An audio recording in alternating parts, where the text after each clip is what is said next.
perfect. Yeah, if you look at the bottom, there's like this red recording. Oh, button yeah. Yeah, I guess we can maybe sort of get started. Yeah, I don't see Human, but that's fine. We got a few minutes before he gets on. Yeah. All right. So welcome to IETF 108. Hope you're all dressed for the hot Madrid weather.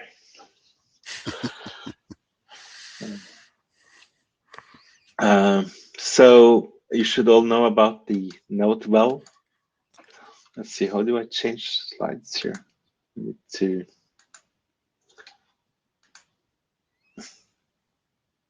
Oh, my bad. Okay, yeah, so this is the note well. You're all aware of that. And then we'll move on to the agenda.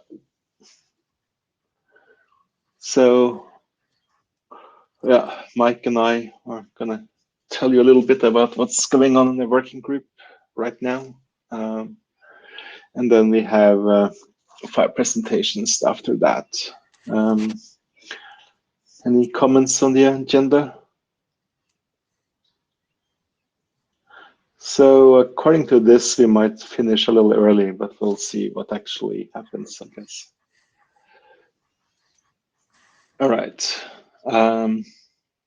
So then I guess we'll move on to talk a little bit about the status of the working group drafts. So we have DR load balancing that was published as RC 8775. I think that took us about 8 years or something in total. Mostly, yeah, there's various factors or reasons for that, but at least it got published in the end. We got two young drafts now that already have been approved that are in the RFC editors queue. And they are waiting for the same set of references, I think. Basically, other young documents. We also requested publication for IGMP-MLD snooping young model, but the AD wanted some changes to that after review. And the same for DR improvement as well. So I'm hoping the authors will work on a new revision that that can proceed for publication. We also have the non-registered packing draft, and yeah, we didn't do a good enough job reviewing that in the working group. The AD found quite a few issues and decided to return it to us, so we need to be better at doing a thorough review in the working group. So yeah, basically we need authors and Shepard and others to help improve this document, and maybe we need another last call, but we'll see how big the changes end up being. And then we got some more documents here. The BFD point to multi-point use case. That document is basically done. We're planning for a last call for that. IGMP-MLD proxy young model, Eurovision recently. IGMP-MLD extension, I just renewed that and I will present that a little bit later today. Assert packing, yeah, it was revised in March. I see it says discuss this meeting, but there are not that many changes, so I guess we'll discuss it. Yeah, let me just make a couple of comments on that. So that's Yisong and I, and Yisong is on the call here. We haven't made any changes since March. We did have one comment from Stig in the past about including some information about assert timers. And so we've been thinking about that. We aren't making any changes to the PIM assert state machine, so we don't anticipate there being a need to change anything to the timers, but we will include something about that in the draft, and we will include that we will send that to the list. The draft, just as logistics, was written in a Word format, and I have no clue how to do that. I'm an XML guy, so I'm in the process of converting it to XML, which hopefully shouldn't be a big deal, and then I'll be able to do some editing as well. So we'll have an update on that next time. All right. We also just adopted the SR point-to-point, point-to-multipoint policy. So we did an adoption call for this document a few months back, but we didn't want to adopt it until it was a document it relies on was adopted in the Spring Working Group. But we were we were agreeing to adopt it. We just waited for that other document to be adopted before we wanted to do any further work in this working group. But that got adopted in spring, so we were ready to adopt this in PIM. And that will be presented this meeting as well. Finally, we did a survey on IGMP version 3, MLD version 2 to help us proceeding that to Internet standard. And the survey got finished, and I think we had maybe at least 30 responses, if I remember correctly. Is there anyone that can comment on that? That were part of the survey, people working on the survey. But yeah, at least the survey was done. So I think the next steps will probably be to go through those results and present them, summarize them to the working group, and also find out how that should affect revising the document. Basically, the idea is if something was not used by anyone, then we should consider, does it need to be in the spec? And also, if people were saying that certain things were having interoperability issues, for instance, we need to see whether they need to be clarified when we revise the spec. So once we do that, Stig, I can't remember how we did this before with the PIM spec that we updated, but do we just, Alvaro, do we just send that to you and say it's not ready to be an internet standard? Is that after we go through those results, Stig? Is that the process? Well, at least we in the working group need to figure out exactly what we believe should be the new version, right? But yeah, after we agree what we want to publish, then I guess, I don't know if Alvaro, sorry, can comment on this. Are there any extra steps to do this? Any additional review or? No, I think, can you guys hear me okay? Yeah. Yeah, no, you got it right. Yeah, so just like any other draft, I mean, the only big thing here is that we're moving to internet standard. So, in general, what we're going to be looking for is that there are not a lot of changes. Things can be taken out, but we don't want to see a lot of new things, because one of the bars we want to go over is that is stable, right, and implemented and all that stuff. So just like when you guys went for PIM to internet standard, there weren't a lot of changes there. So we want to do the same thing here. But yeah, the process is the same process. Okay, great. Yeah, so basically, there shouldn't be any new stuff, just clarifications or maybe improving the wording or something like that. Yeah, okay. So that's it for the working group status. So do we have Human here now? Yeah. Human, are you ready to present? Why don't you share the slides, Stig? I guess. Yeah, let me share the slides. So that's the point-to-point policy. Yeah. Let's see. Yeah, let's see. I have to stop sharing this, I think, and then switch to PDF. Hopefully that will work fine.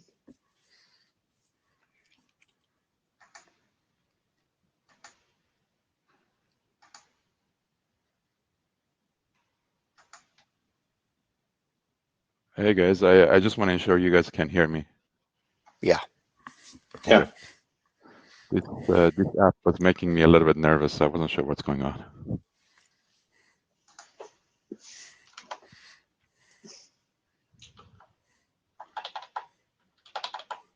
Are you using a headset, Human?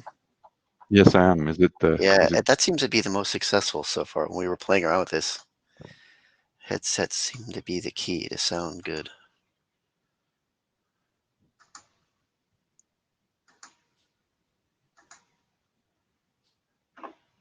Yeah, we can see him now. Yeah, great. All right, so yeah, I'll do the slides from here. So just tell me whenever you want to move to the next slide. All right, perfect. Try to do full screen mode. Maybe let's see. I don't know if that's possible here. No, okay. Anyway, yeah. And I'm typing, so tell me if you can hear me typing, and if so, I'll mute myself. Otherwise, I won't. Okay, thank and you. Yeah, and yeah, if you like, you can also turn on your video. I don't think you guys want to see me at okay. 10 a.m. I think everybody's gonna get scared and drop off. Okay. With that said, all right. First of all, thank you very much for adopting this draft in PIM. We think that this is a great working group to work on this draft. And if we can go to the next slide, please. So these are the relevant drafts that are associated to this point-to-multipoint policy. The replication segment, you guys already gave an overview. It was adopted by the spring. It's a very simple concept, which I'll go through it again throughout these slides. The point-to-multipoint policy, if you will, think of it as a provider tunnel, as a PIMZ, and that's what this draft is all about. It actually intertwines the replication segment and the use of replication segment in the point-to-multipoint policy draft as well. And there is a bunch of other drafts that will follow up or already are in works. One of them is the Yang model. The Yang model kind of gives you the view, high-level view of how this whole thing is a slice and diced. And it takes you also into the details of different configurations that are needed for the point-to-multipoint policy and the replication segment. As of now, that draft is sitting in the spring. And I guess one of the questions that I'm asking the working group is whether we want to bring these type of drafts like the Yang and also the point-to-multipoint policy ping into the PIM working group, or what would be our strategy with regard to these drafts. I guess we can answer these questions later on or now. I don't know, chairs, how you guys feel about this. Let's do it now. So we did ping the spring chairs about this draft because we honestly didn't know which working group would be best. And they said, based upon just the intro of the document, that it probably, unfortunately, would be needed to be in spring. And unfortunately, they said just because, as you know, they have a lot of documents and it's slower moving than we are, just because we aren't as pressed with so many documents. But they did say that so what you may want to consider is that being that they, based upon the intro, it looked very replication segment focused, you may want to, if it sounds like this Yang document does include replication segment and a lot about the policy because it says that in the title, but you may just want to include that in the intro to make it clear. And if it is policy focus, which is what we're working on here in PIM, we can, I would think, be able to work on it here in PIM. Okay, so there is a slide with regard to the Yang. When we go to that slide, maybe you'll get a better view of what the Yang is all about. As you mentioned, yes, it does include point-to-multipoint policy and the replication segment. I guess one way to tackle this is we can create two drafts out of it. One Yang model for point-to-multipoint policy and one for replication segment, and then bring the point-to-multipoint policy to to PIM working group and leave the replication segment in a spring. Again, I think we are open to ideas. It's just what is the smoothest way forward. So the next one, big one, which we are working on is the MVPN, EVPN, SR point-to-multipoint. Obviously, you know, for this tree, as a part of the PIMZ, needs to be connected to MVPN or in the base routing. It doesn't matter, but that's the next draft. And after that, we're gonna start working on the PCE, the PSEP draft, and the IDR, the point-to-multipoint BGP policy draft that we're going to ask for adaptations. And obviously, those two are for communication with the PCE controller itself. Next slide, please.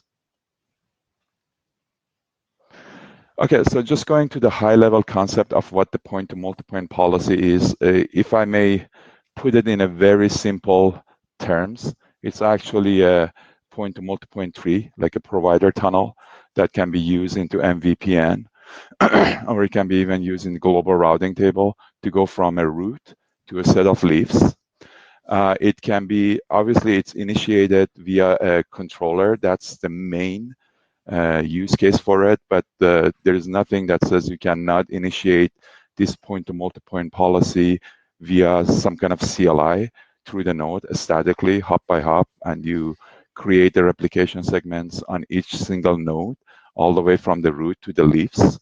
Or obviously, if it's actually a controller type of initiated tree, then the controller needs to calculate the tree from the root all the way to the leaves and actually set up that via some kind of protocol, whether it's BGP or PSEP, it doesn't matter.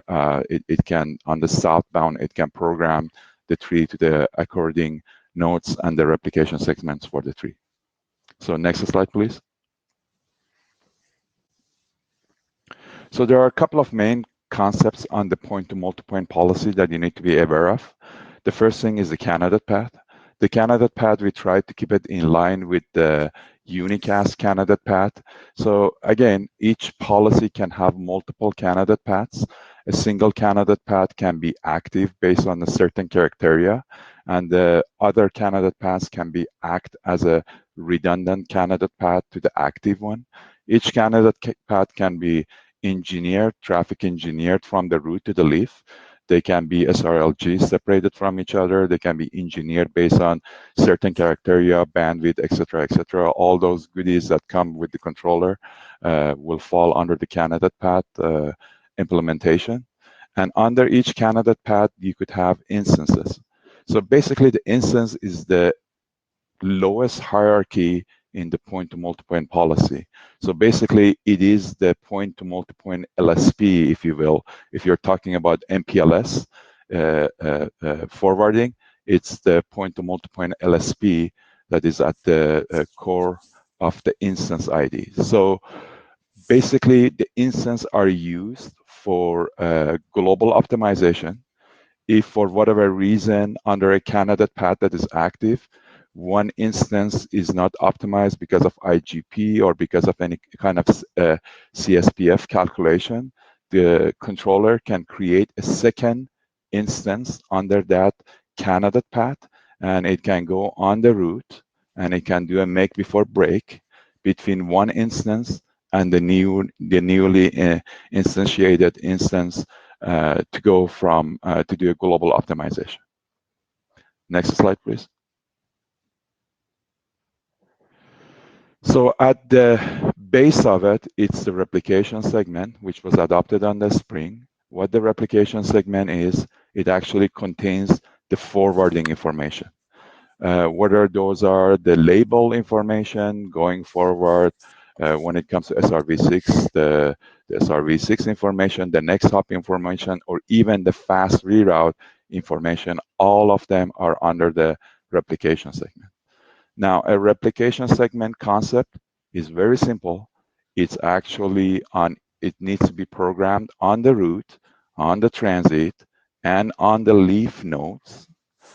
It can be connected directly to each other. So a segment is actually identifying a a point-to-multipoint instruction at each node.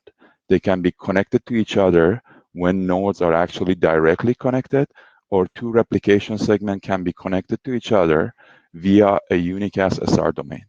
And when they are connected through the unicast SR domain, all the goodies that comes with the unicast SR, traffic engineering, et cetera, node adjacency, node seats, adjacency seats, all those goodies will actually apply on the path to connect the two replication segments. So again, we are not trying to define a tunneling mechanism. We are not trying to stack replication segments on top of each other. We are just, each replication segment needs to be at the bottom of the stack. Usually a replication segment is not stacked at all, except there are some corner cases, which I'll go through, like fast reroute later on.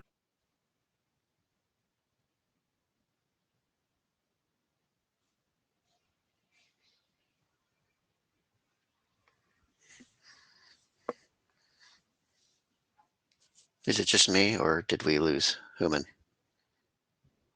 It's not only you. Okay. Everybody. Yeah, I'm not hearing either.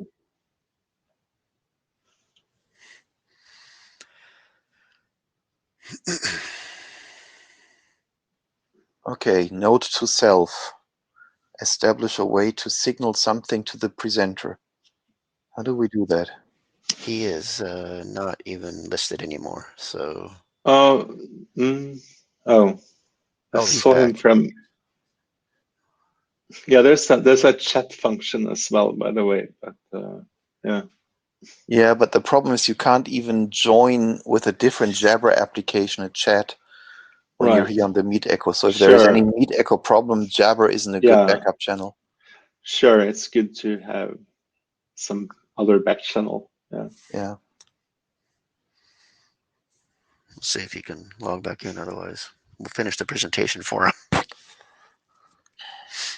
That sucks.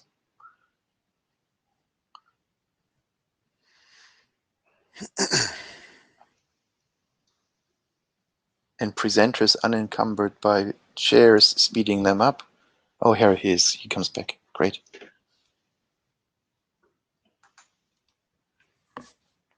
Hey guys. Yeah, you're back. Sorry, I was connected. I could hear all you guys, but I don't know. Anyway, wonders of internet. Okay, so where I was with the, I don't know how much you heard. So I think the last thing I was mentioning is that the replication segments, usually we are not designing them to be stacked up on top of each other. There could be a very specific case with the aggregate replication segment that we can use for fast reroute that could stack up to replication segment on top of each other. But for the majority of the cases, replication segments are a single seed that arrive, labeled that arrive into the node, if you will, and you will find the forwarding information on that segment, including the outgoing interfaces, and you push the new seed to the next node, and that's the next replication segment that you will arrive to on the next router down the stream, if you will. Next slide, please.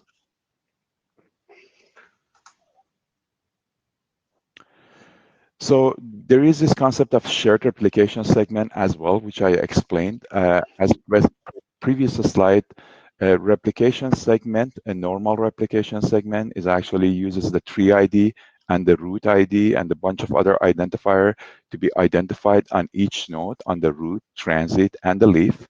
But the shared replication segment, because it can aggregate multiple replication segment, and one of the use cases, as I mentioned, is the facility fast reroute, doesn't really have a tree ID. Because if you have the tree ID, that means that you need to be binded to a specific point-to-multipoint tree. This puppy can actually transfer multiple point-to-multipoint trees within itself. So that's why it doesn't have the tree ID. As for the tree ID, For the root ID, also we use a 0 root ID to identify it. So it has a unique way of identification. And as you will see from the example later on, it can be used for multiple applications like fast reader.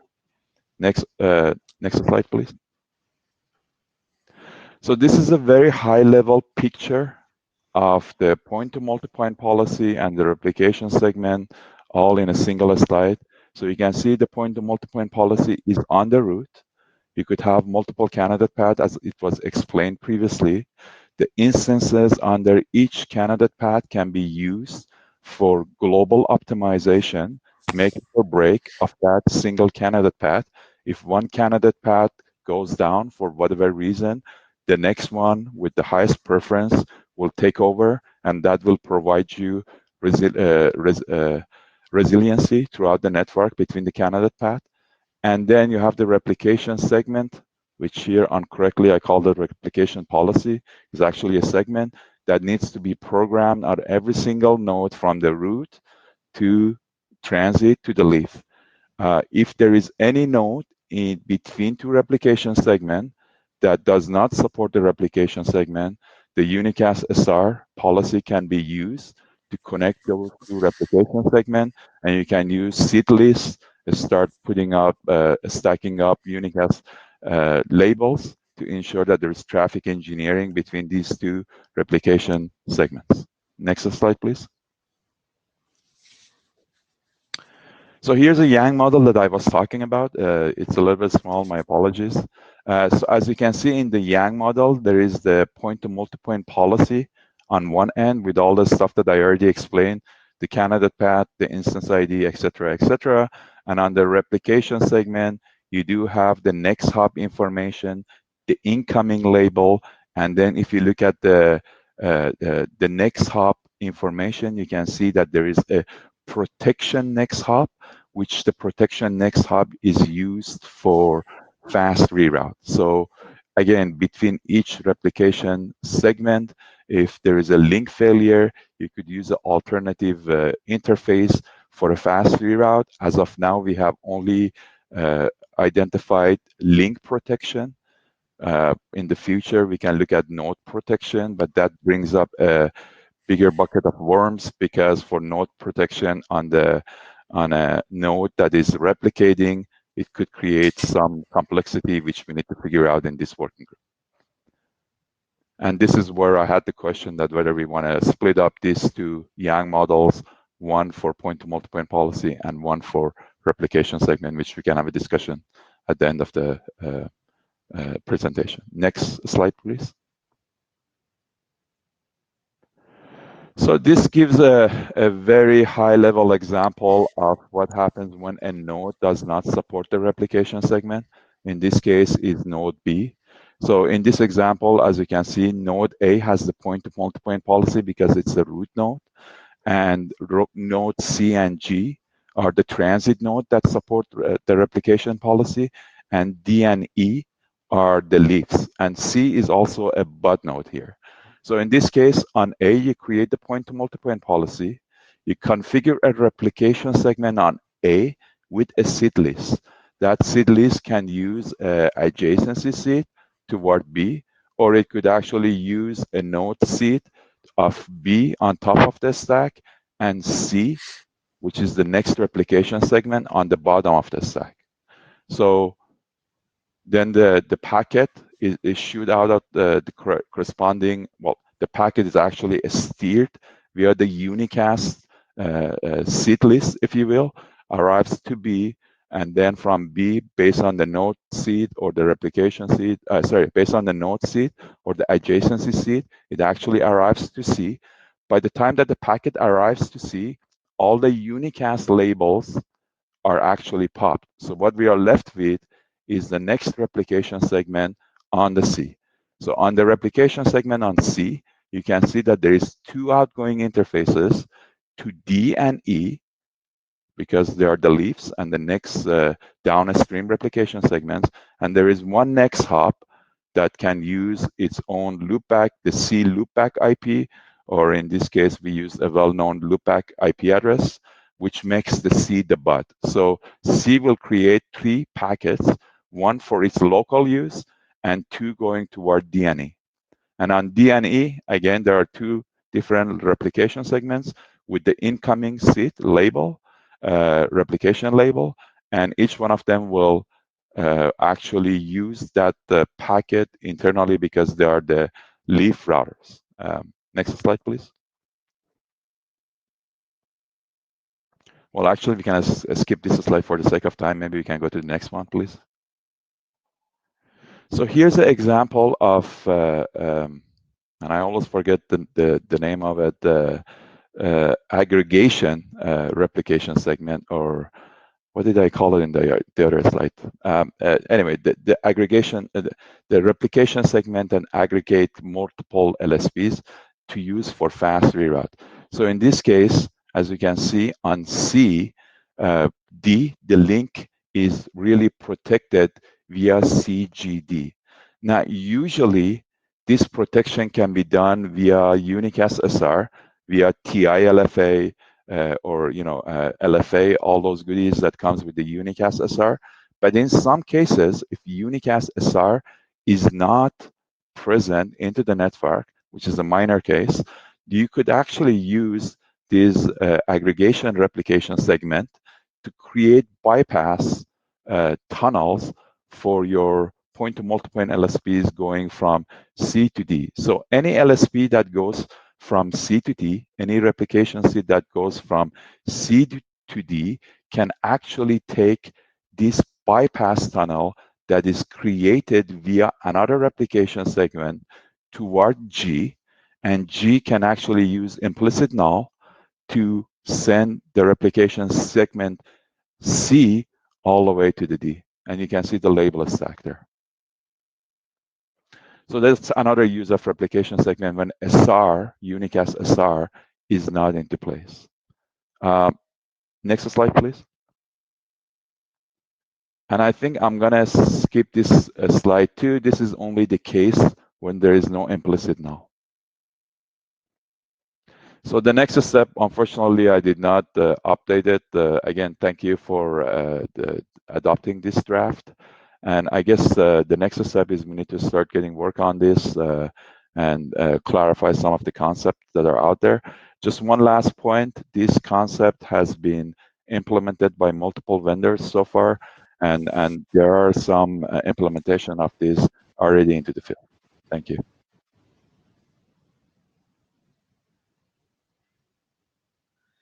So as far as the Yang portion of this presentation is concerned, I don't know of what further discussion we need to have. It does make sense that splitting it, which would be a pain, into both the policy type of Yang as well as the replication side of the Yang, it may be better to do that since that's how the drafts are split. But and it would be easy to, I would think, as a working group, decide whether to adopt it or not. And Spring probably wouldn't do any pushback in that case. Any other thoughts on that? So one question, would there be any dependency between the Yang models? Would it be possible to publish, say, the tree policy part without having the replication model being published as well? So, I mean, I need to have a talk with my coworkers too. I don't think I want to just answer co-authors. I don't want to answer that question right on the spot. But as you saw the slide, I don't see, so there needs to be a thin glue layer, right? That associates the replication segment to point-to-multipoint policy. And I think that thin glue layer is already in the point-to-multipoint policy draft. Okay. Yeah, it's maybe not a big deal, but the thing is, if there were a normative reference, right, between the two Yang models, then even if we did one draft in each working group, they would have to wait for each other. Yes. Yeah, it could be. Yeah. But yeah, maybe you can avoid that. Well, the drafts that we currently have, I think, are going to have to wait for each other. At least our draft's going to have to wait for the Spring one, right? The non-Yang drafts. Are we just talking about the Yang specific draft, or no, what is the context of? Sorry. Yeah, so aside from the Yang one, the point-to-multipoint policy draft, which we've recently adopted, it already has a dependence on the replication draft that's in Spring, which has also been adopted in Spring. So the Yang, if we were to do a Yang point-to-multipoint policy draft in here and Spring to do their replication Yang draft, our Yang draft would also have a dependency on their draft as well, just like, right? Yeah. So yeah, I would imagine. I would imagine so too. So I guess Yeah, speak to go ahead. Yeah, so I think it might make sense to, split the documents and do them in each working group. Just wanted to point out that there might be, there's some dependency between these documents, so they can't just be published independently of each other, perhaps. But still, I mean, it might be good to do the work with separate drafts in separate working groups. The alternative would be to have a single document that you present in both working groups, like to get input, and where you also do a last call maybe in both working groups. Mm-hmm. Okay, I mean, again, that's doable from our perspective. Have a talk with our co-authors as well, and if that's, I can do that for next IETF or in the next couple of weeks for sure. And we'll speak to the Spring chairs as well, just to tell them what we've talked about. Mm-hmm. Any more questions for Human?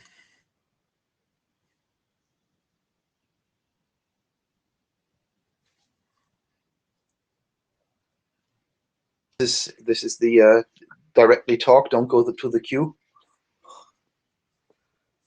Process. Hit it. Yeah. No. So with respect to how do we coordinate with Spring on this in general, right? I think it would be good for Spring to to be pulled in as much as possible on their expertise with the overall framework, so that we when we go to the IETF reviewer, so that we don't have these issues later on. Yeah, so I was going to say, even like with the two drafts we already have adopted in respective working groups, it's still good to have like cross review of those drafts and maybe also last calls across the working groups, just to make sure that we get everyone to review them. Yeah, I mean, one crazy thing would be to dedicate a shepherd who is not in PIM but in Spring, so that somebody of the major contributors there to force at least one person, who doesn't otherwise. Because I think the multicast feedback to be had here will be good, but the non-multicast feedback is what we should worry about.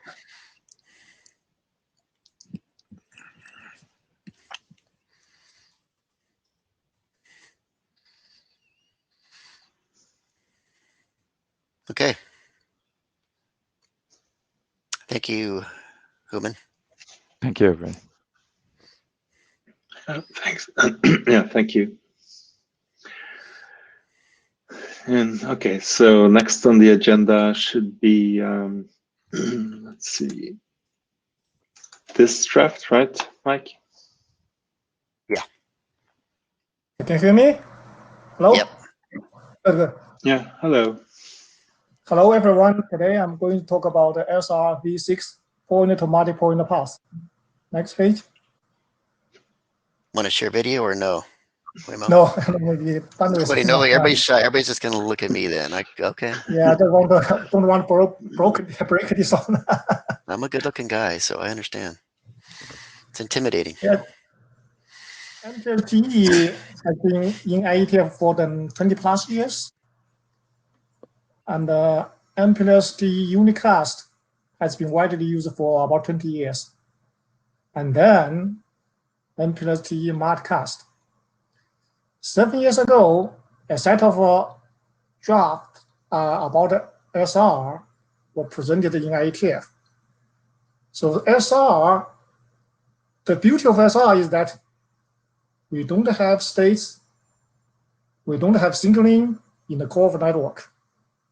And all these makes network more scalable, and then operation on networks is much simpler. Right now, SR unicast has been widely deployed. We need some kind of multicast for SR, or say SR P2MP path. So of course we hope or we need this kind of multicast solutions are consistent with the SR principles, such as no states, no signaling in the core, and so on. Next page.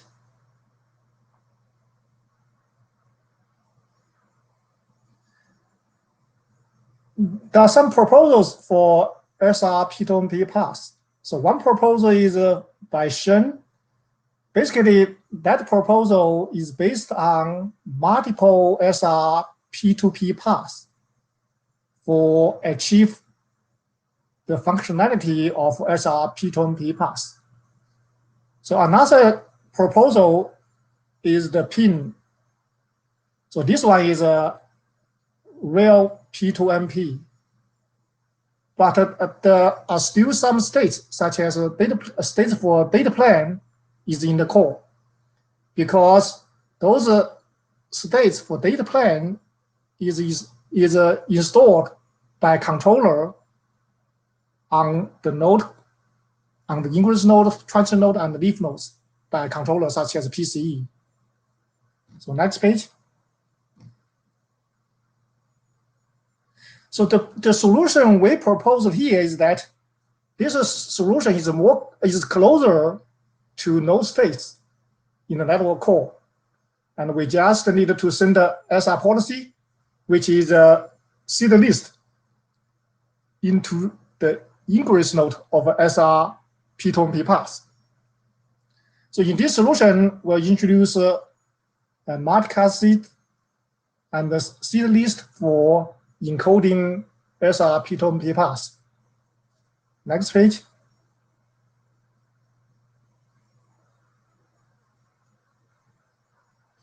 So multicast seeds. In fact, multicast seeds are some kind of a special seeds. So these seeds is just allocated from a multicast seed block. So just as normal seeds, there are two types of multicast seeds. One is multicast node seeds. The other is multicast adjacent seeds. So for example, here we have multicast node seeds. So this is just special seeds, and then the format is same as normal seed. Here we just introduced or defined some arguments in the seed. For example, here we define two arguments. One is the number of branches on the one node. Another argument is the number of seeds on the subtree. So for illustration, for every node X in a network, we use x-m for node X multicast seed. So next page.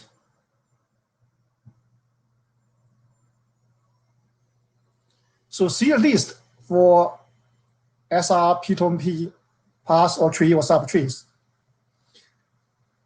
So for SR P2MP multipath, so we just need to send seed list for this SR P2MP path to the ingress node of the path. And then the ingress node will push the seed list into the package and then send it to the next hop nodes of this tree. For example, here, after we send the seed list to root node or ingress node R, and then R will push the seed list into the package. Here, we will, for example, we have seed list for tree, for P2MP tree is P1M, P2M, and the P3M, and all the leaf nodes, L1M, L2M, L3M, and L4M. So this seed list just represented or encode the multi-P2M path. So after ingress node receive this seed list, so ingress node will set the destination DA to the P1M, and then push the seed list SL1, which is P2M, P3M, and so on, into the package, and then deliver the package to the DA, which is P1. So after P1, as a transit node receive this package, so it will duplicate and send the package to the next hop nodes. Here is a P1 will send the package to P2 and P3, which are two next hop of P1. And then this will continue, and P2, after receiving the package from P1, it will duplicate and send the package to the next hop node, L1 and L2, which is the leaf nodes of the path. So in this way, we can see the package from ingress node will be delivered to all the leaf nodes of the P2M tree. So we'll look at some details next. Next page. So this gives a detailed encodings or details seed list. So in seed list, we have, for each seed we have two arguments. One is the number of branches. For example, for node P1, it has two branches, so two next hops, which is P2 and P3. So the number of branches we have two in the P1M. So use this information, we know we will duplicate the package two times, and one for P2 and one for P3. So and then P1 will send this package to P2 and P3. For these two packages, because each node P1, P2, and P3 is a branch head of P1, is a subtree head. So we also have the information for the segment list for those subtrees. So for example, here we have two subtrees. One is represented by blue as seeds, and the other one is represented by red seeds. So use this information, we can generate two head for the package and then deliver to the next hops. So next page.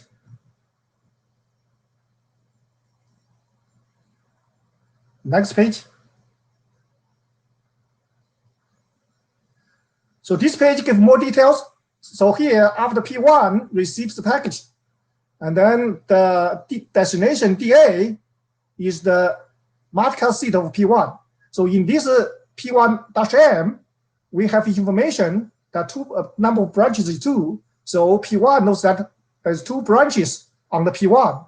So we know these 2 branches, the ID for these 2 branches is just in the seed list, which is the P2-M and the P3-M. So P1 can duplicate the package and then send the package to P2 and the P3.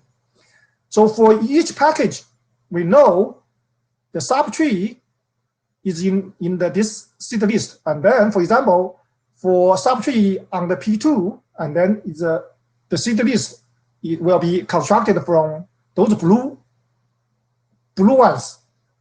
For subtree P3, so on the P3, the seed list is represented by those red ones. So P1 will duplicate the package and then send the package for P2 and P3, and then this package we will have a new seed list, which constructed from the original one, and then deliver the package to P2, and then similarly deliver the package to P3, and this will continue until this package reaches the destination node, which is all the leaf nodes of the P2 tree. So next page. I think this idea is clear, and also I think it's simple, and I would like to have an adoption call. So Can you say something about what is the status for SRv6 in general? Yeah, SR6 in general, I think it has a multiple deployment right now. Yeah, I mean, yeah, I was thinking more like in the IETF. Yeah, I think in the IETF for SRv6 unicast, SR unicast, I think the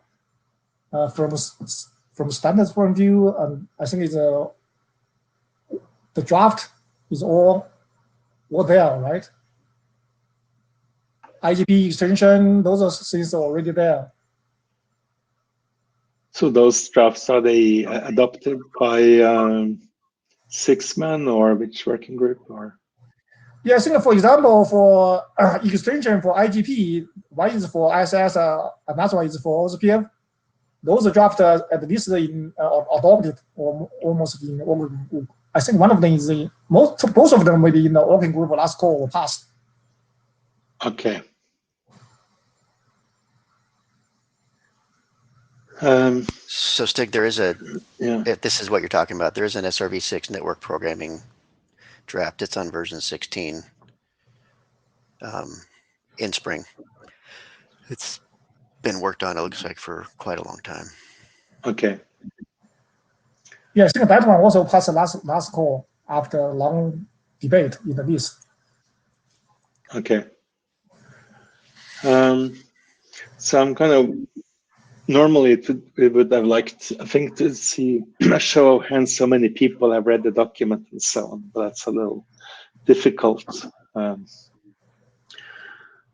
right now.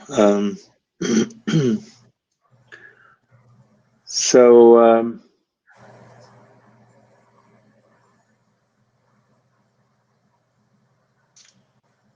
yeah.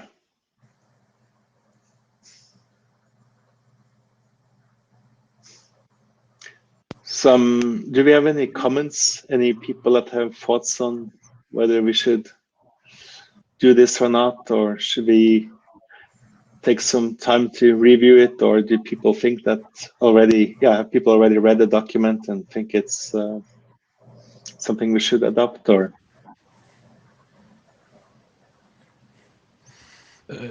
Hi, this is Human. I apologize. I did try to get into the queue, but may I ask a question? Yeah, please. Okay, thank you. So I did read the document. A very interesting concept. Thank you. I just had a question. I just wanted to ensure that my understanding is correct. So each one of those seeds, so on the root, you're putting all these SRv6 seeds on top of each other. So does that mean that on the root we could have 6 or 7, depending on how long is the tree, 6 or 7 different seeds stack on top of each other? Yeah, basically the seed list encoding the SR P2P path. So those are so your question is that you mean maybe this seed list is too big? No, I'm trying to understand. I'm not saying it's too big or too small. All I want to make sure is that my understanding is correct of the concept. Yeah, basically the seed list represent the tree. Okay. Including the structure of the tree, and then according to those information in the seed list, each node will know the next hop. I mean the subtree on the itself, and then duplicate and send the package to its next hop nodes. So this way goes on and on until the package reaches the destination nodes, which is the leaf nodes of the path. Okay, so is it safe to say that your seed list at minimum needs to be, if you want to do like ingress replication, at minimum it needs to be all the leaf routers that want to receive the packets from the root? What's the question? Do you mean I don't get your question? So again, me just trying to understand. So the concept is clear to everybody. So let's say I have 3-leaf router, right? So, and I have a route, and it's a very simple network that there's one route, one transit node, and the transit node is connected to the 3-leaf routers. So at minimum, in this case, I need to push 3 seeds on top of the packet for the transit node to figure out where each replication of the packet has to go. Is that yes, that's understanding right. correct? Okay. Yeah, Thank that's you. right. All the seeds for those leaves should be in the seed list in the ingress node. Okay, thank you. Yeah, thanks much for your questions. Hi, 16 and I have a few questions, and I have read the draft. And the first question is similar to Human. And if the root need to carry the segment list corresponding to the whole P2MP tree, so what about the overhead problem? So if we have, for example, we have a 100 node in the P2MP tree, so it's going to be a very big packet and a very long list. Yeah, that's a good question. So there's two solutions for your question. So one solution is that because right now we have comparisons working on, so those segment list if we use compressed seeds, and then those size of the overhead will be lower. So second solution is that if the tree is too big, and then we can split it into 2 subtrees. So we can use one segment list for one subtree, and then deliver the package along that subtree, and then we can use another seed list for another subtree, and then using that subtree to broadcast the package from the head to those leaf nodes. So if in this case the seed is still too big, and then we can use 3 or 4 subtrees. So that depends on how big is the tree and how the network can support the depth of the seed list. Yeah, okay. And my second question is about the, I just want to make sure I understand you right. It's about the page 5, the format of the multicast seed. And we carry the number of branches and the number of seeds in subtree in the argument part. So are we going to define a new kind of network programming function? No, this is not. Because I just. This is not new because for seed, right? We have locator function arguments. So those structure is already there. We just define some arguments for this special purpose. So can I say the multicast seed only have local significance?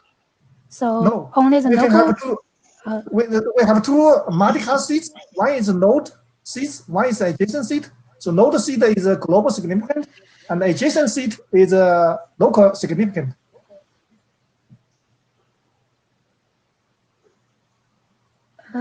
Okay. Maybe we can discuss its mailing list. I still have a little confused. Okay, yeah, we can clarify your questions. Yeah, no problem.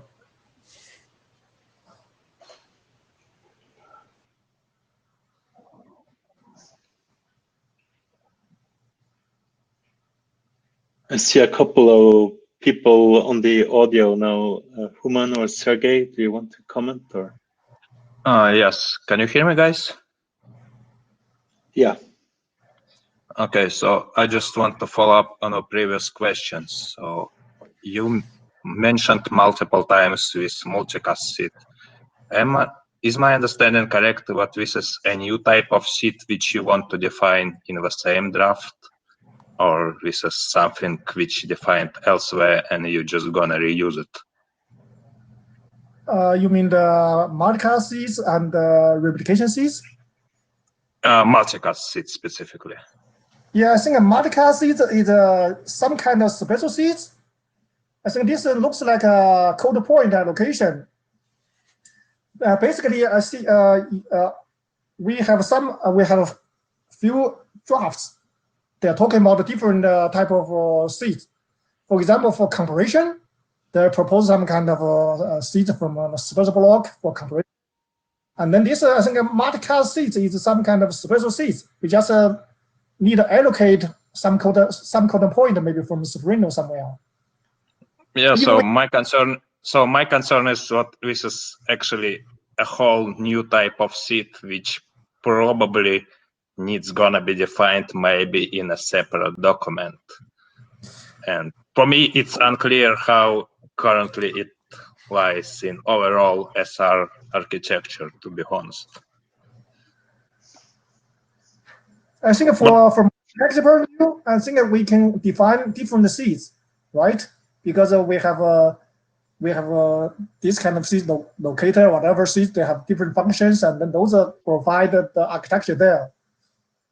I think this multicast seed is fit into that architecture.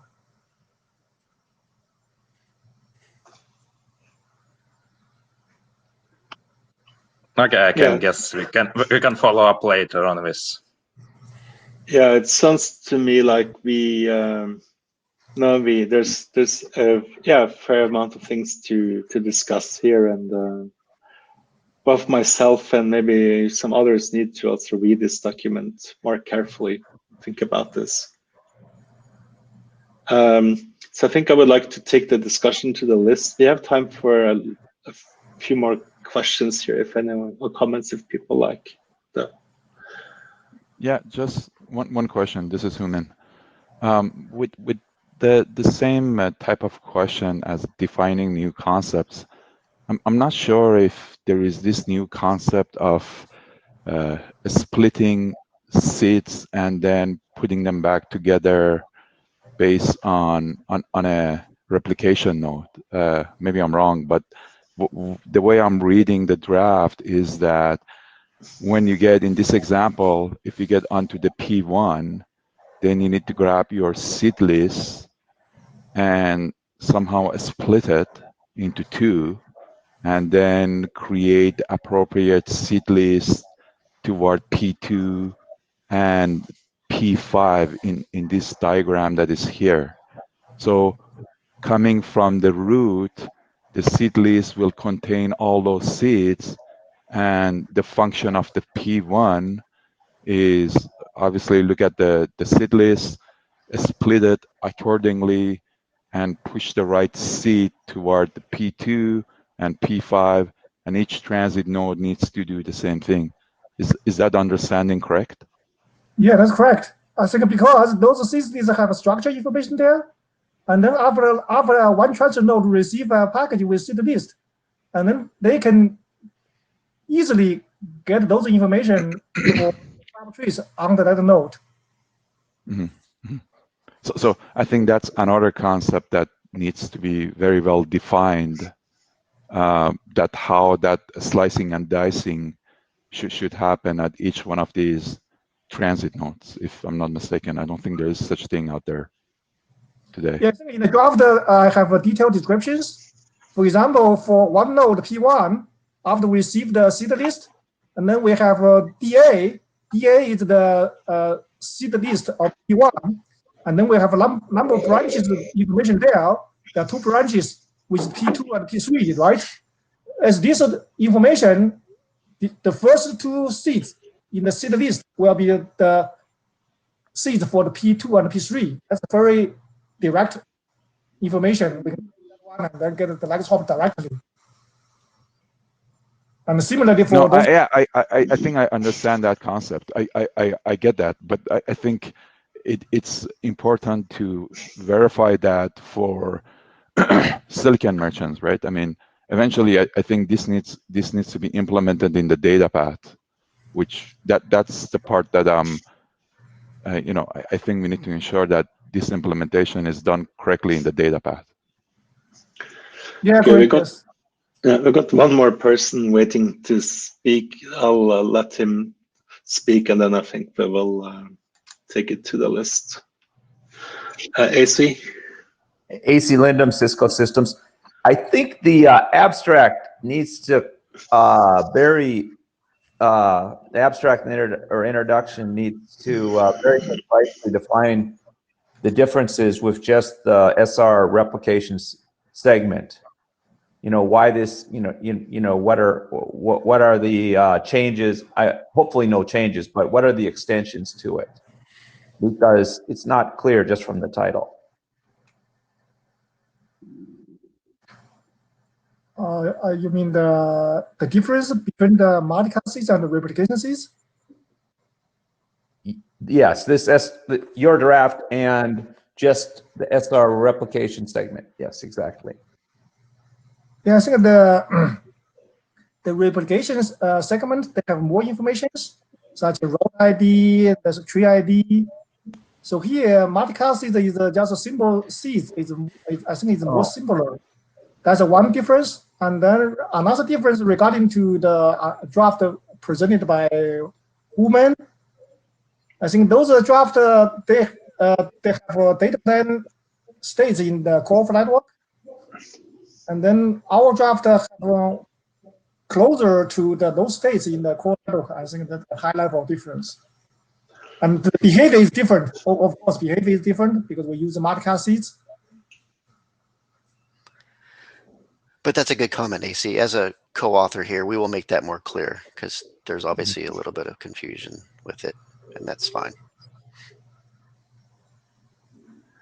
Yeah, so there's some good discussion here, which is great. I hope we can continue having more discussion on the list as well, and hope everyone that is interested, myself included, hope can read the draft more thoroughly and see what to think about it. Yes, thank you very much for all your questions. It's very, very good. Yeah. Thank you, Waymo. Yeah. Okay, thank you.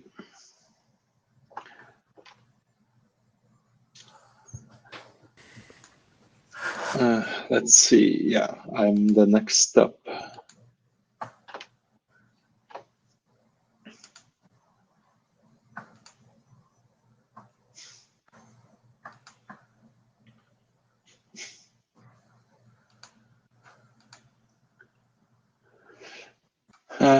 Yeah. Okay. So I'm one of the authors of this draft, the IEMP MLD extension. It was adopted before the last working group meeting, and based on the discussion we had in the interim meeting, there's been some changes. So first of all, this is a generic way of extending IGMP version 3 and MLD version 2. So those RFCs already have the concept of additional data, but it's basically saying that implementation should ignore any additional data present. But it allows us to extend those protocols by putting something in the additional data. It will be ignored by existing implementations, but implementations that know this extension, support this extension, they can handle it properly. And what is changed in this draft is that we are trying to use TLVs so that we can have, in theory, have multiple options in the extension, not just a single extension type. There's also a registry to keep track of which types are being assigned for what purpose. And there's a beer extension which motivated this, that defines one such type. Let's see, otherwise, we are proposing using a reserved bit in the query and report messages to indicate that this extension is being used. Otherwise, it's hard for implementations to know if the additional data is just some other data that someone put there, or if it actually is TLVs as specified in this document. And yeah, the key thing, as I mentioned, is additional data, and also that reserved bit would be ignored by any existing implementations. So the way it looks right now, what you're proposing is what you see in blue here. In query message, we are using this one reserved bit to indicate this extension. Similarly, we're having also one bit in the report messages, and then after the current message type, we have the additional data that would consist of one or more TLVs, like extension type, extension length, and value, and so on. But that's on the next slide. This is what the blue part would look like. It's basically just a list of TLVs, similar to a PIM hello, you can say. One thing here that maybe is not obvious is that we have this total extension length field. By doing that, we allow for, well, two things. One is we can do some additional consistency check to see that the length adds up. But maybe more importantly is that we could, in theory, if we later want to extend those protocols, maybe of IGMP version 4 or whatever, it's possible to have additional data if you wanted after these extensions. But that's maybe something worth discussing, whether we need that or not. Otherwise, this document doesn't define any actual extension types. That's left for other documents. There's also some text in this document explaining that since existing implementations don't support any of this, and it might be hard to deploy any new, get hosts to support any extensions and so on, it's important that when we define and use these TLVs, that it can coexist between hosts that don't support it and hosts that do support it. For the proposed beer usage, it's pretty simple because there's no existing implementations that support this over beer. So it will all be new implementations. So would like to get some more input if I can. If you have any comments, or I would need more people to review this. We could maybe do a working group last call. That sometimes helps to get more people to review. I don't know what you think, Mike. The main thing is I would like more input, but beer is waiting on this, so I'm also hoping to get this done soon. Yeah, speaking of beer, and I really don't know if this is necessary or not, but you may, I know you include a pointer to a beer-specific information. Right. But sometimes it helps to include the actual example about extending IGMP MLD in the document itself. Right. Maybe spell it out just a bit more. Yeah. Yeah. I mean, I can do that. I didn't want to have any dependency on the beer draft. There's a reference to it, but yeah. I don't know. It's pretty clear draft, but that's something that could be helpful. Yeah. The other thing though is, I mean, the beer extension is what we are considering now, but there could be other extensions in the future, of course. Mm-hmm. But sure. Let me think about that. Any other comments?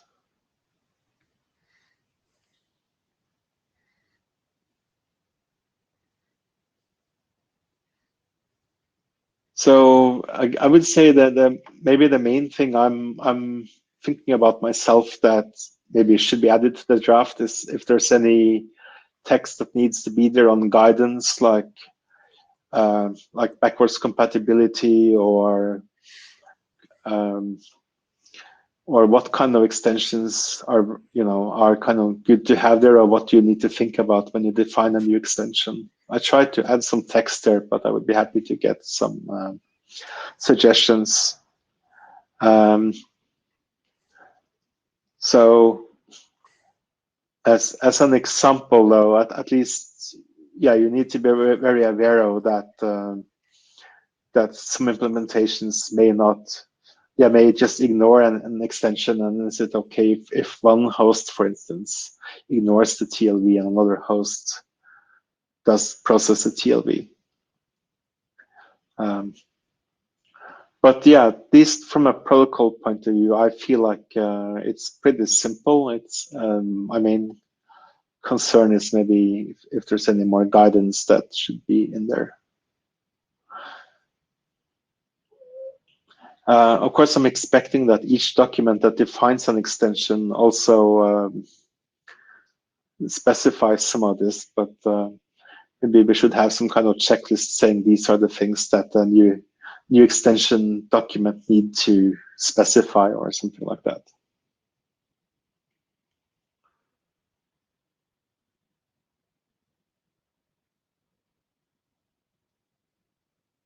All right. If people have any comments or regardless, please comment on the list, and please read the document and give me any feedback you might have. And I'm hoping we can do a last call soon, but I'm not sure how many people have read the document at this point.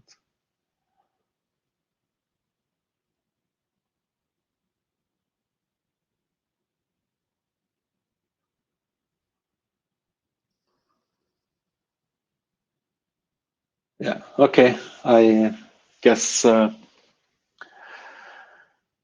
take it to the list, see if we can get any input. Yeah. All right, Mike, any comments? So that sounds good. That does sound good. I'll take it to the list since you're the author on this. As far as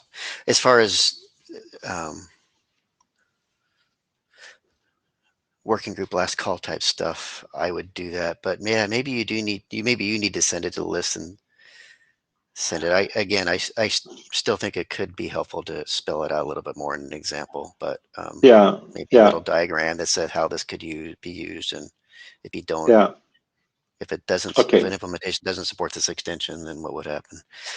Yeah. Okay. Yes. Sure. Okay. Yeah. I'll think about how to address that and try to ask people for more comments on the list. Okay. Sure. Thanks. Then so we how have. Much time do we have? Yeah. I think we have one last presentation, and I think we should be done in 20 minutes. Is it 20 minutes? Okay. Because one of the working groups said it just all of a sudden quit. So if all of a sudden this media echo quits, then we bid you farewell. But otherwise, right? Yeah. They fixed that now. It goes. You can go at least 5 minutes over. Oh, okay. Because Beth went over this morning. Okay. But yeah, I see we got 20 more minutes, so we'll move on to the last presentation.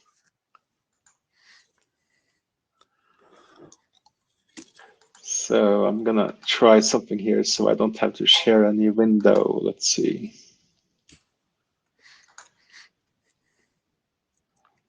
Did this work? No. Okay. Why don't you go ahead and share your video, Keon? Yeah, I got it here now. Okay. Okay, here we go. Keon. All right, thanks. Thanks. Do you want to? Yeah. Okay. So you're gonna want to speak. Put your face right on your microphone because we can barely hear you. Just shove it in your mouth. Try that. All right. So, I sent an email out to the work group, and I guess Mike had asked, I guess in an interesting topic, multicast over the internet, reliable multicast, and this has been an issue, I guess, kind of from day one, no TOS, I guess. So thought I'd put a slide deck together just in regard to that. And I guess was it late last night, Mike? You sent an email about that pragmatic multicast, about that reliable multicast transport group that's been closed, but possibly maybe reviving that, I guess.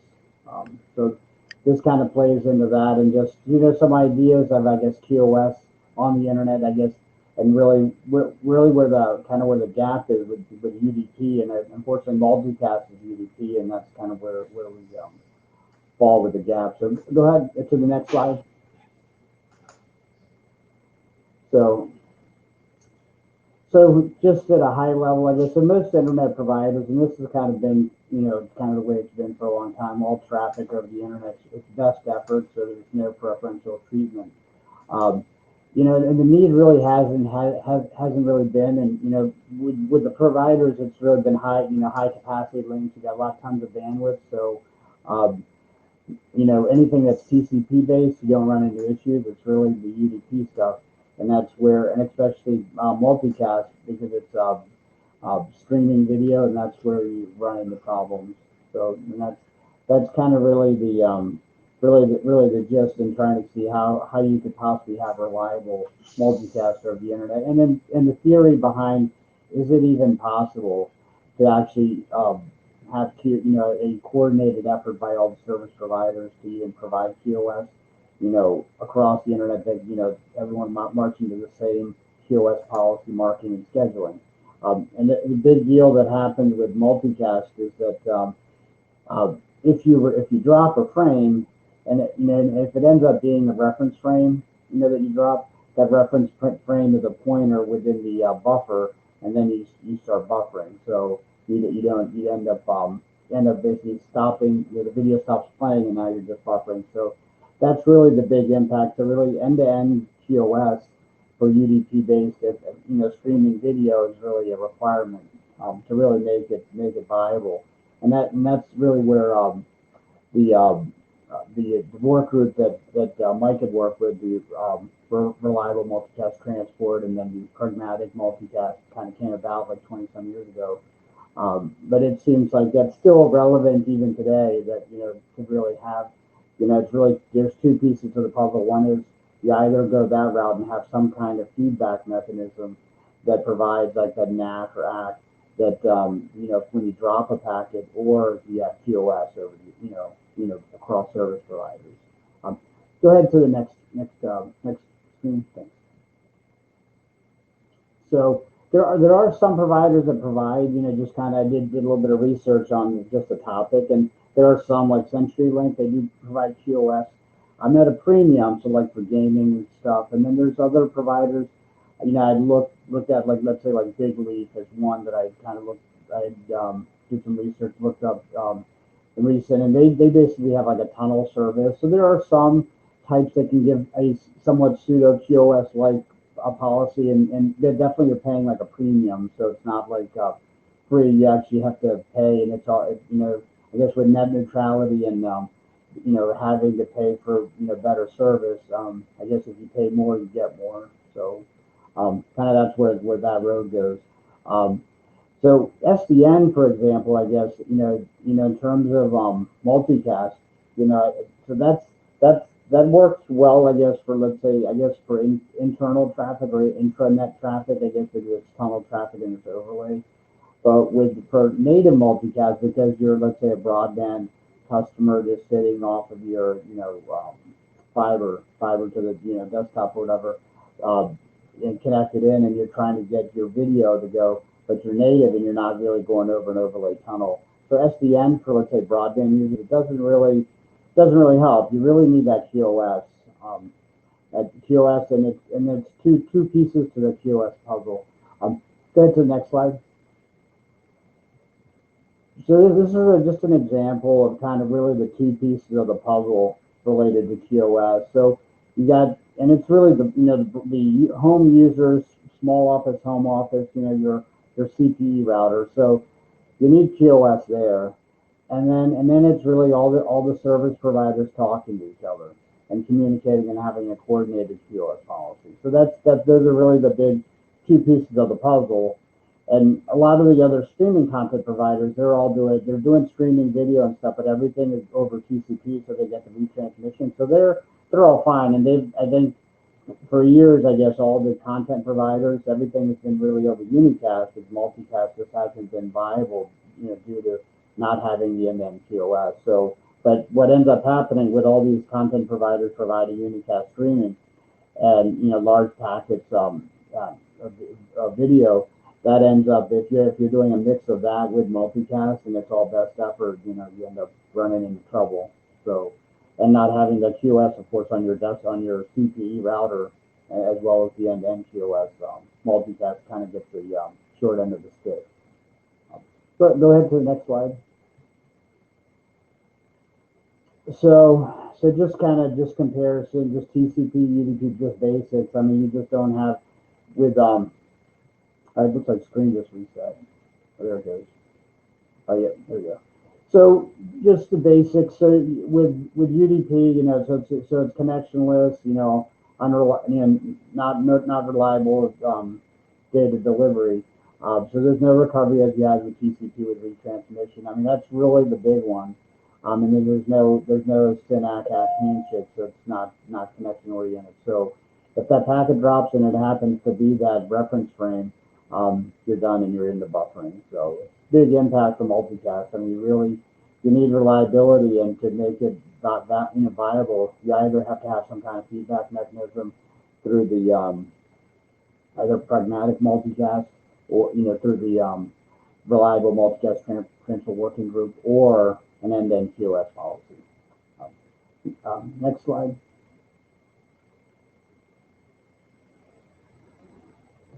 So today, if we actually looked at the way multicast, in marking, we would actually, let's say, just this slide just kind of gives an idea of, let's say all the different classes. And here I'm just showing just the one class. So let's say if we just had multicast and we're marking multicast, we'd, use that where that line says streaming video. So CS4 is kind of like the recommended value kind of. I think from there's some graphs related to QoS and which classes work for like assured forwarding or expedited forwarding. So CS4 is really kind of the guide of where multicast would fall. If we did QoS over the internet. I'll go ahead to the next slide.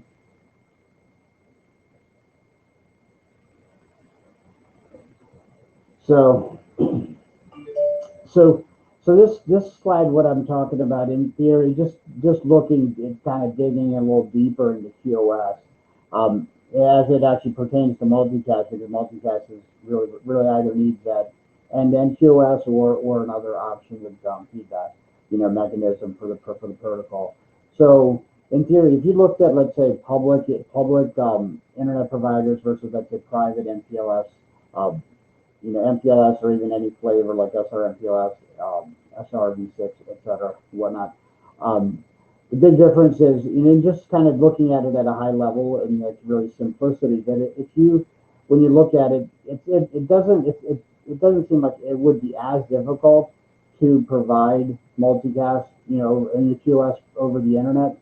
And really the big deal is because you have the internet providers, they're actually routing the traffic, and it's really a single global table. So imagine it's just a single tenant, and the tenant is the internet, the any to any. So you either route via your global table, any to any, or you have a single VRF. And so it's a variety. I think most of the tier 1, tier 2s, they're usually doing MPLS, so their global table will route it's kind of like their underlay, IGP, OSPF, and that's like their topmost label. And then the overlay, they have a single any-to-any internet VRF, and that provides your internet routing connectivity. So, but the basic concept is it's a single tenant versus if you're doing private MPLS, you got many customers, so you have to do a remark at the edges.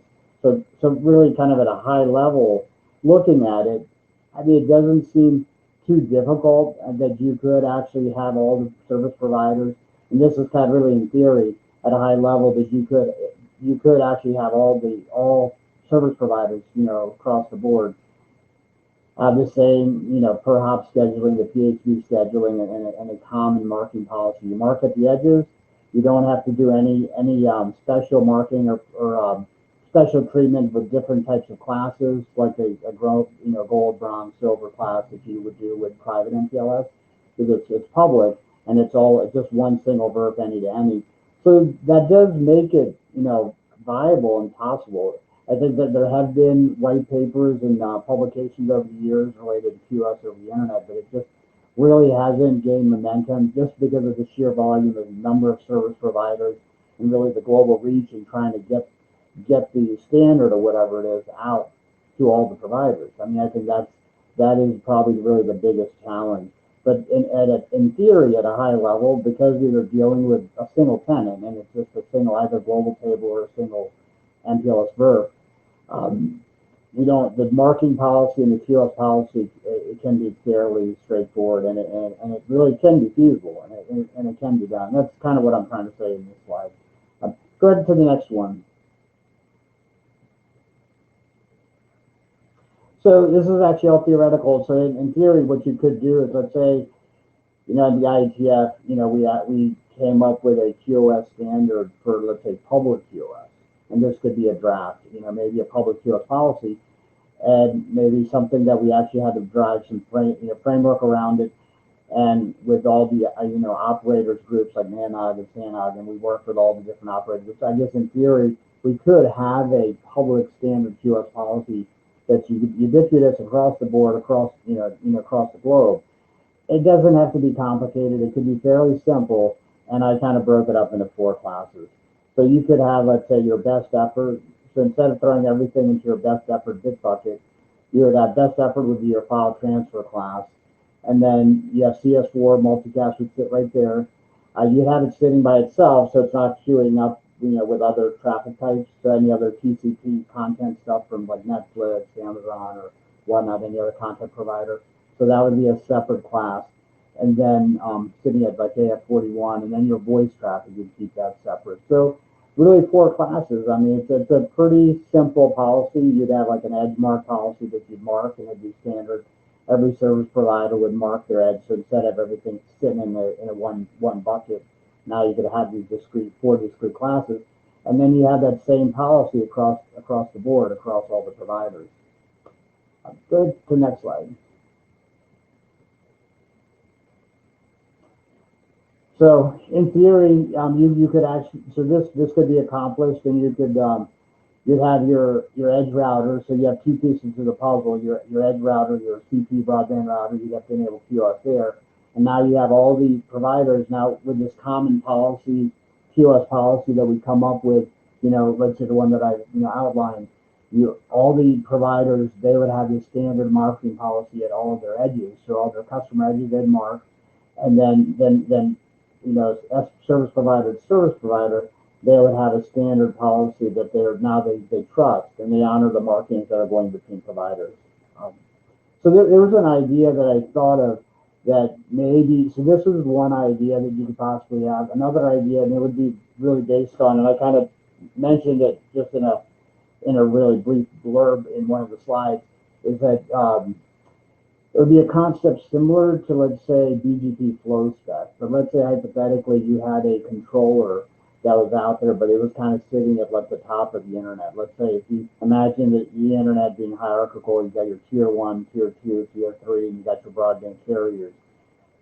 And it could be like a policy push that you have a controller, and it would be similar to flow spec, where you would have your policy that gets pushed out, and then your then your actual once your policy is let's say learned, I guess pushed from the top, you could actually have that distributed, that same policy distributed, and it would be similar to flow spec, where the policy once you have that, and it could be a BGP capability that's exchanged, a path attribute or whatnot, that you have that's pushed out through the controller, and then the actual action would happen where the policy gets created. It could be similar to like QPPD, but kind of taking that to the next level, but QoS policy propagation, where you could push policy so top down from the tier 1 all the way down to the edges and make it dynamic. So all providers kind of march to the same tune, and they all have the same policy. Any questions, comments, considerations, or any thoughts?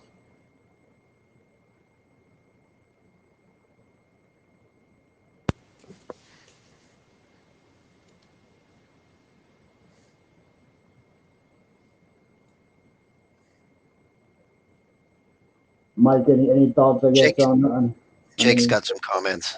Okay, cool. Yeah, am I on? All right. Yeah, hi, this is Jake Holland. I would suggest looking into FEC.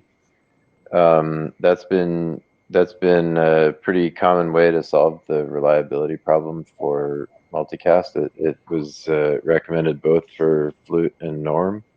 Okay. Norm also has NACs.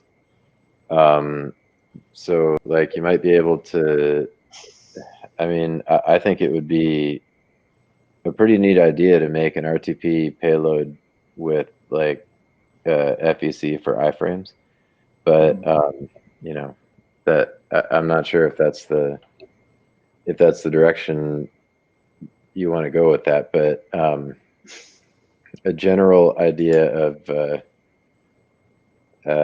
yeah, I mean, QoS interdomain I think is going to be a pretty heavy lift, honestly. And if the use case for it is to support multicast, then I don't know, man.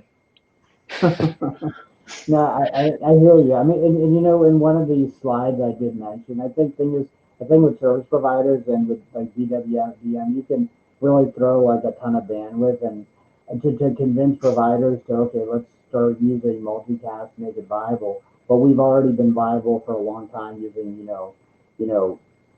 point-to-point sessions, having just unicast. So, and we just keep throwing bandwidth at it. We got plenty of bandwidth and keep adding a wavelength. So I think from that paradigm, it's really hard to actually say, well, and I think you'd have to really make multicast. It would have to, like, I think the difference is, I think from an enterprise perspective, multicast, does make sense, and for most customers, enterprises, do multicast. But I think from a internet standpoint, it's not as much. And I think even like all the content providers, I think really just TCP, because you can do the interactive video or streaming video, you can do it all over TCP. It kind of puts the onus not on multicast. So then if there's no onus or there's no justification or driver for it, it really makes it's a hard sell. So I totally agree. It's a really hard sell. Because they've been running, with TCP for quite a long time, almost like really from day one. To actually make that hard sell for multicast over the internet is a tough one. And that would be really the only driver, that QoS, and it's really QoS is for multicast because it's UDP based. It needs QoS, where everything else you can throw hot pipes at it, and TCP will retransmit, and you're fine, and you work fine. So, I hear you. I mean, but with FEC, I think you don't necessarily need the retransmit, or you could do like out of band fetching of missing data with like a web API or something, right? I mean, there's other ways to solve this that don't need the new BGP thing and the hop by hop network support. Right. So is it like at the application layer with like port error correction that you can? I think on the I think it might have been on the same work group, the RMT. Was that within RMT, I guess, effect RFC? So there's several. I can send you a few offline if you want, but Okay. Yeah, there's like Raptor. You can search for Raptor. You can search for Beckframe. There's a few approaches in here that might be worth looking into. Okay. That sounds good. And I think the norm and even like the programmatic multicast, I mean, those definitely sound like interesting solutions that I think, that could possibly work. And kind of really dealing with it at the application layer, I think, as you said, is a probably easier lift than actually, the worldwide multicast. going through the service provider. That's a difficult lift. Coordination effort. Well, you were wise to include DetNet in your email when you copied our multicast related working groups, and there's been a little discussion in the chat during your presentation about DetNet. So that would be worth pursuing with them if they respond, just to see, because as Alvaro confirmed that in their charter it does apply to point-to-multipoint flows. So we just need to investigate DetNet a little bit more, because that may be an area to pursue. Yeah, that was the first thing that came to mind. So. Yeah, there's also, of course, cases where just, where you don't have the internet, but you just have a content provider and an ISP or something where you might want to use QoS. That's probably done to some extent already today. Right. Yeah. Yeah, I think, like, let's say with QoS, like if let's say the service provider that you're getting your content from, let's say if they're either they actually get a unicast feed, I guess, from the provider. Like a good example could be, let's say, like Netflix.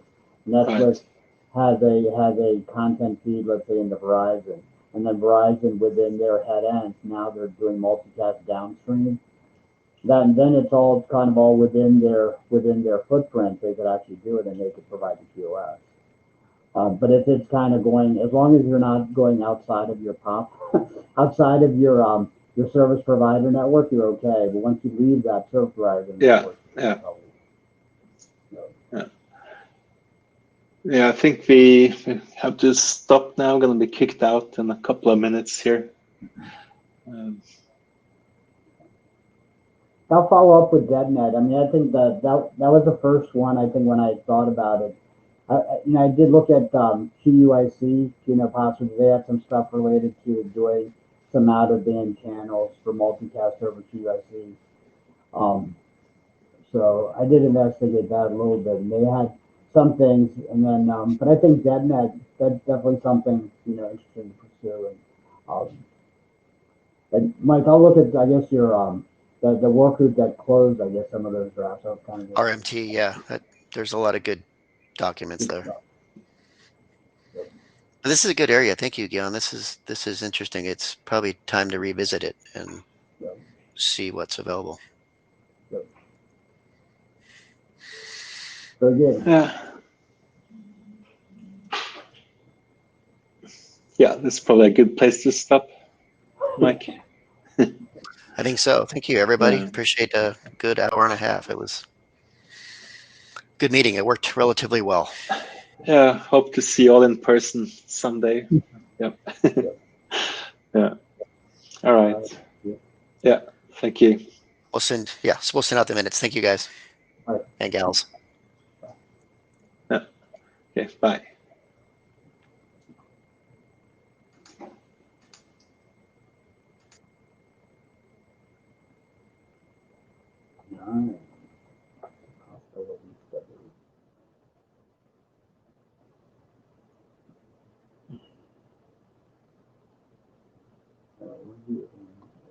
Here's a couple of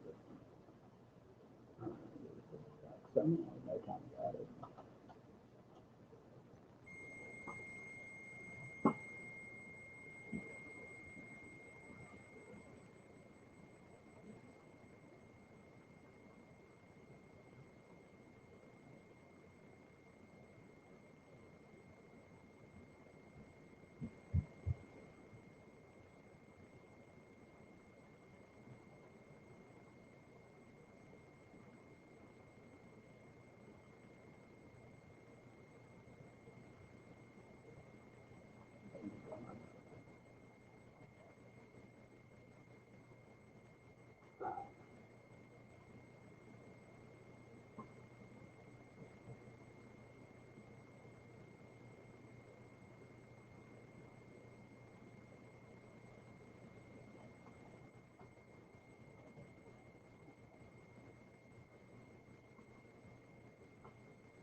Good. We made it.